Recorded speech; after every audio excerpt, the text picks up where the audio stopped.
Ever been told your fence is just a few inches too high? Well, I was by my HOA. I didn't argue, not at first. I figured, hey, it's their neighborhood, their rules, and I'd rather just keep the peace. But that was before the 600-pound bear showed up. Before the thing stood upright at the edge of my yard, looked my 8-year-old daughter dead in the eyes, and climbed over the very fence they made me cut down. What happened after that changed everything. Not just for my family, but for the entire neighborhood. And let me tell you, if you've ever lived under the iron thumb of a homeowners association, you're going to want to stick around. My name's Jake Miller. I'm a general contractor by trade, husband and father of 2. My wife and I moved into Cedar Ridge subdivision a year ago. It's a pristine little neighborhood tucked at the edge of a forest reserve in western Colorado. One of those picture-perfect communities with manicured lawns, a neighborhood pool, an HOA board that thinks they're running the Pentagon. We bought our house because we wanted a safer, quieter life for our kids. 8 and 11, always outside, always exploring. Cedar Ridge seemed ideal. Clean, quiet, and family-oriented. That's what the brochure said, anyway. Now, because of where Cedar Ridge sits, right up against the forest, it's not uncommon to hear about wildlife. Bears, coyotes, foxes, raccoons. In fact, during the inspection process, our realtor casually mentioned occasional bear sighting like it was no big deal. Oh, they mostly keep to themselves, she said. Just don't leave your trash out overnight. Seemed like sound advice. I grew up in Montana, so I knew enough not to panic, but I also knew enough to take it seriously. When we moved in, one of the first things I noticed was the fencing situation. Most backyards had your standard 6-foot wooden fence. Good enough to keep your neighbor's dog out, but if you're thinking in terms of actual security, especially wildlife, it's practically an open invitation. So I decided to build higher. I had the tools, the materials, and the know-how. I made it just under 8 feet solid cedar, with reinforced support beams and no decorative nonsense. This was for function, not flair. I even made it match the aesthetic of the neighborhood to avoid trouble. Now, here's the part that still bugs me. I emailed the HOA before starting, sent them the plans, attached a sketch and everything. Never got a response. Not a yes, not a no, not even a we'll get back to you. After a week, I figured that no news was good news. So I built it. Took me 2 weekends and a couple 6-packs. Honestly, it looked good. Blended right in with the tree line behind our yard. My kids felt safer. My wife stopped jumping every time the dog barked at night. For about a month, everything was fine. Then came the letter. It was folded crisp in our mailbox, with the HOA's logo printed in bold at the top. Violation notice. Unauthorized fence height. According to them, my fence exceeded the maximum allowable height by 18 inches. I had 30 days to comply. Either take it down or reduce the height, or face escalating fines starting at $75 a day. I laughed when I read it. Literally laughed out loud. I thought maybe it was a mistake. So I called them. Hi, this is Jake Miller. I got a notice about my fence. Yes, said the voice on the other end. We reviewed your property and your fence does not comply with HOA regulations. The maximum height is 6 feet. I emailed you guys. I said, send in plans. Didn't hear anything back. Oh, well, email submissions are not reviewed unless accompanied by a formal variance request. It's in the bylaws. Of course it was. That's when I first spoke to Gary. Gary is the HOA compliance officer. And if you've never had the pleasure of dealing with someone whose entire personality is enforcing neighborhood rules, let me tell you, you're not missing much. Gary was polite, sure, but the kind of polite that wraps itself around stubbornness. I explained the situation, the wildlife concerns, even offered to submit the variance retroactively. He said I could try, but security concerns are not generally approved reasons for exceeding height regulations. I decided to attend the next HOA meeting in person. It was held at the community clubhouse, and I brought a folder, photos, emails, even a map showing recent bear sightings. I wasn't trying to stir the pot. I just wanted to explain myself, maybe get them to see reason. When I presented my case, a couple of board members nodded. One even whispered to the other, But Gary? He stood up, quoted the bylaws word for word, and insisted on uniform enforcement to preserve neighborhood aesthetics. Aesthetics? I said, I'm trying to keep my kids from getting mauled. Who cares if it's 18 inches taller? But that was the problem. It wasn't about safety. It was about control. The board voted. Denied. No exceptions. Not even a temporary one. I could appeal. But the process could take months, and the fines would continue while they reviewed the request. It wasn't worth it. I was frustrated. But what could I do? I cut the fence down to regulation height. 6 feet, flat all the way across. I even replaced the top planks myself to make it look nice. It felt wrong. Like I was lowering a shield. My kids stopped playing out back as often. My wife noticed too. Feels exposed, she said one night. And it did. We tried to make up for it. Added motion lights. Installed a Ring camera. Kept trash sealed up tight. And only put out on pickup day. Still, I couldn't shake the feeling that I'd been forced to compromise safety for the sake of some arbitrary rule. Then Kathy, my neighbor 2 houses down, came over one afternoon while I was mowing the lawn. Hey, Jake, just wanted to say I think it's crap what they did with your fence, she said. I wanted to go higher too, but after your notice, I didn't even try. Kathy's a single mom with 2 teenage boys. Her yard backs up to the same tree line. If anyone needed more protection, it was her. But she didn't want to fight. Couldn't afford the fines. The conversation stuck with me. Not just because it confirmed I wasn't crazy, but because it showed me that people were letting the HOA dictate what they could and couldn't do, even when it went against common sense. A week later, someone posted in the neighborhood Facebook group, "Bear spotted near Ridgeview Trail. Watch your pets." It got a few likes, a couple of nervous comments, and one reply from the HOA's official account. Reminder, secure trash bins and do not feed wildlife. No mention of fences. No warning to parents. Just the same generic copy-paste message they always posted. That's when I started to pay attention. I walked the back path near the woods every morning with our dog, Max. That week, I found bear scat. Twice. It was fresh, too. I took pictures, measured the prints with a tape measure, and sent it all to Gary. His reply? Thank you for bringing this to our attention. Please contact Wildlife Control with any further concerns. They washed their hands of it. Just like that. I started feeling anxious. Not in a panicky way, but the kind that builds slowly in your chest. The kind that whispers, you know it's coming, and still, there was nothing I could do about the fence. The rules were the rules, even if they made no damn sense. That weekend, my daughter Ellie was playing outside with Max. I was cleaning the grill when I heard her scream, not just a startled yelp, a scream of pure, unfiltered fear. I dropped the lid and ran. The bear was maybe 15 feet from her, on the other side of the fence. It had emerged from the tree line, sniffing around like it knew what it was looking for. My daughter stood frozen.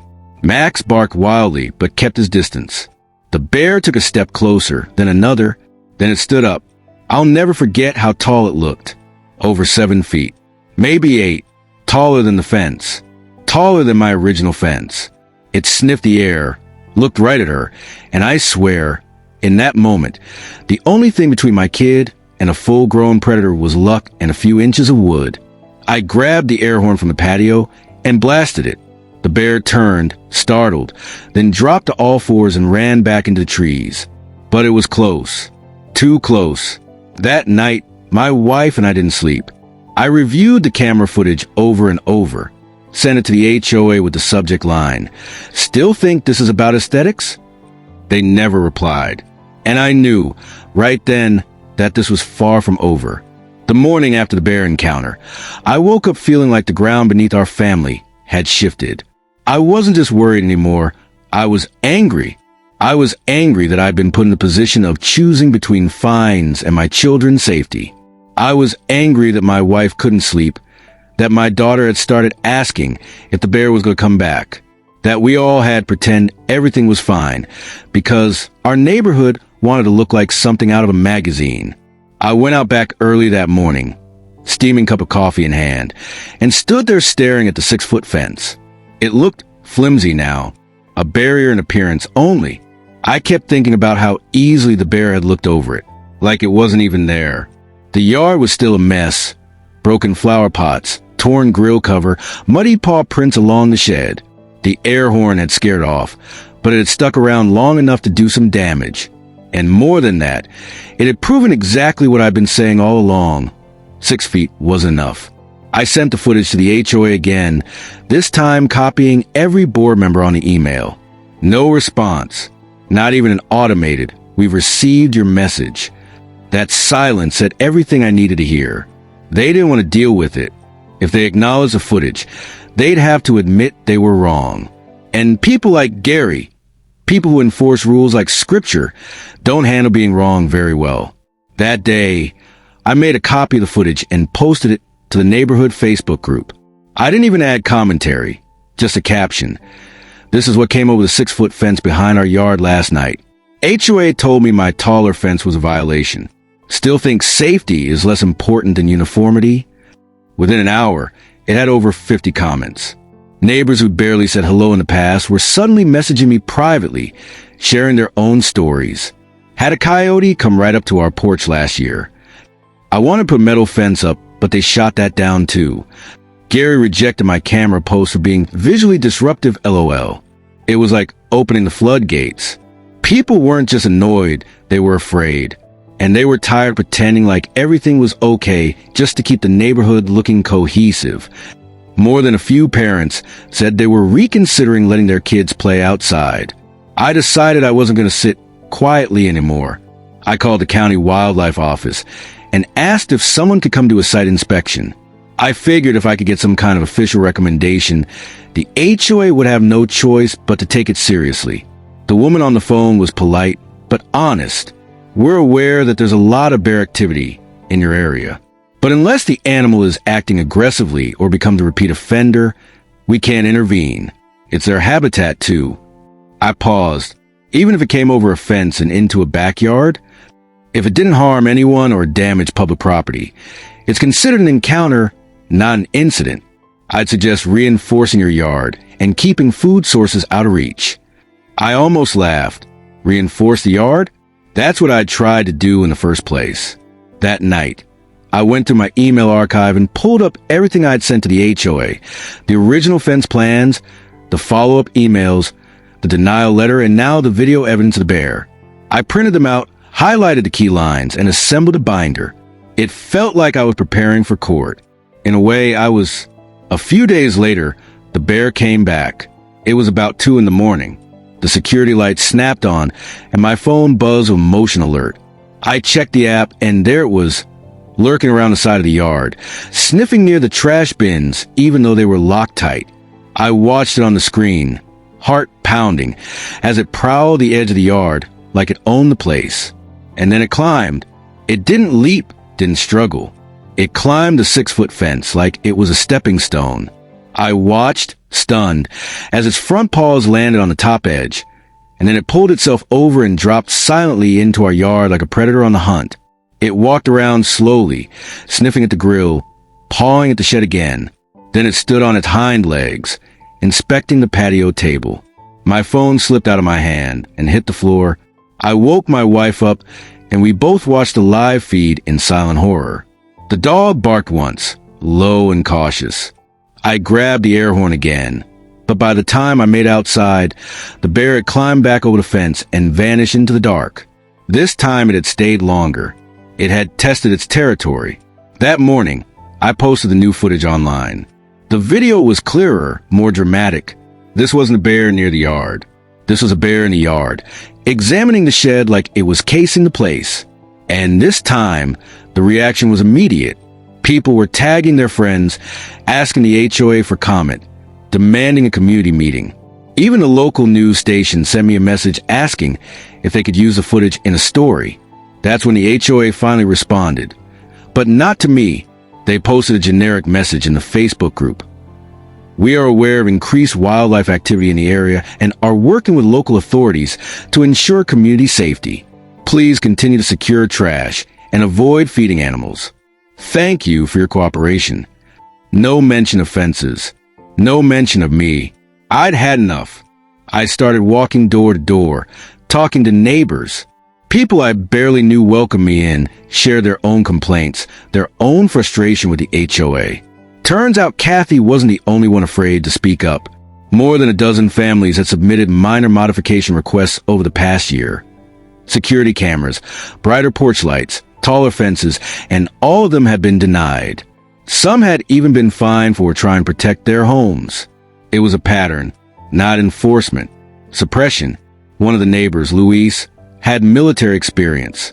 He pulled out a binder of his own. Photos, letters, his rejected request to install motion-triggered floodlights. They said it would ruin the neighborhood's nighttime ambience. Can you believe that? He laughed, but there wasn't humor in it. With the support of a few outspoken residents, we started organizing. Not a rebellion, just a voice. We collected signatures, drafted a petition, and called for a special HOA meeting to address the growing safety concerns. Under the bylaws, if enough members requested it, the board had to respond. The meeting was packed. It was held in the same clubhouse where they'd shot me down weeks earlier. But this time, I wasn't alone. Dozens of residents showed up, standing room only, some holding copies of the petition. Others bringing photos of damage caused by animals. Someone had printed out stills from my video and passed them around like flyers. Gary tried to run things like normal. Clipboard in hand, neutral tone, a smile that didn't quite reach his eyes. We appreciate everyone's concern, he said, and we're happy to discuss proposed adjustments within reason. But this wasn't going to be swept under the rug. I took the floor and walked them through everything. I read from their own rule book. I showed the video. I explained how I had asked, submitted plans, followed the process, and still got shut down. I explained how the HOA's rules weren't just inconvenient. They were dangerous. I made sure to look every board member in the eye. Let me ask you this, I said. If the bear had hurt someone, who would be responsible? Me, for not breaking your rules? Or you, for enforcing them blindly? The room was quiet. Then Kathy stood up. Then Luis. Then two more neighbors. They all spoke. They all shared. And for the first time, the HOA couldn't hide behind boilerplate replies. We brought in a wildlife expert, paid out of our own pockets. She explained how fence height, yard layout, and light placement could significantly reduce wildlife incidents. She debunked the myth that keeping things uniform made people safer. Bears don't care how your fence looks, she said. They care how easy it is to get over. The board squirmed. Gary made a motion to form a subcommittee. We pushed back. This wasn't about committees. It was about change. Real change. In the end, the board agreed to a temporary suspension of fence height restrictions for properties backing up to the woods. They promised to review security-related modification requests case by case, with wildlife prevention as a valid justification. It wasn't a total victory, but it was a start. I went home that night and told my daughter she could go outside again. The next weekend, I rebuilt my fence, 8 feet high, reinforced with steel mesh near the bottom. I installed a new camera, brighter lights, and started sleeping better. It felt good to win, but it felt even better to be heard. The morning after the vote to revise the fence rule, I stood in my backyard with a shovel in one hand and a cup of coffee in the other, watching the sun creep over the tree line. The silence felt different now, not heavy or anxious like it had for weeks, but peaceful. For the first time in what felt like ages, I wasn't holding my breath. It wasn't just that we'd won a small victory over the HOA. It was that the fear had finally started to lift, replaced by something stronger, control. We had taken it back. The next few days were a blur of sawdust, hammer swings, and helping hands. Kathy was the first to call me. She wanted help building her own fence taller, now that she had the green light. I said I'd be there Saturday. Luis offered to help. By Sunday, we were a crew, neighbors who a month ago had barely said more than hello in passing. Now we were sharing coffee, trading tools, laughing while hauling planks of cedar through each other's yards. It wasn't just about fences anymore. Something deeper had shifted. The entire neighborhood felt connected. The kind of connection that isn't built on rules or regulations, but on shared experience, on something real. Within a week, 7 families had started modifying their yards. Reinforced gates, floodlights, taller fences. Some went with simple extensions. Others started from scratch. It wasn't about overreacting. It was about being prepared. About recognizing that yes, we lived next to nature, but we didn't have to surrender to it. We could coexist without being victims of it. As we worked, more neighbors came forward with stories of their own. One older gentleman, Mr. Harris, told me about a raccoon problem he'd been dealing with for years. Every time he tried to install a motion light near his garage, the HOA would threaten him with citations. Said it cast too much light into the street, he muttered, shaking his head. Imagine that, a raccoon problem, and I'm the one causing disturbance. Another neighbor, Julia, mentioned that her son had once been chased by a stray dog to the Greenbelt Trail. She had requested to install a gate at the back of their yard to block off the trail, but the HOA denied her because it would disrupt natural foot traffic patterns. Natural foot traffic patterns. What does that even mean? The more I heard, the more obvious it became. The HOA, for all its talk about order and harmony, had been more focused on image and on the lived experiences of the people in the neighborhood. They weren't bad people necessarily, just people who had gotten used to saying no, people who believed that structure meant control, and that control meant safety. But what they hadn't realized, until now, was that structure without adaptability isn't safety. It's rigidity. And rigidity cracks under pressure. The fallout from the bear footage went further than I expected. The local news ran the story. Twice. Once with just a video and a short segment on residents raising wildlife concerns. And then again after the HOA meeting, framing it as a broader conversation about suburban safety versus bureaucracy. That second story got a lot more attention. Soon enough, the mayor's office reached out to host a roundtable discussion about suburban development in rural adjacent areas. They invited me, Kathy, and 2 other residents to participate. We didn't go as experts.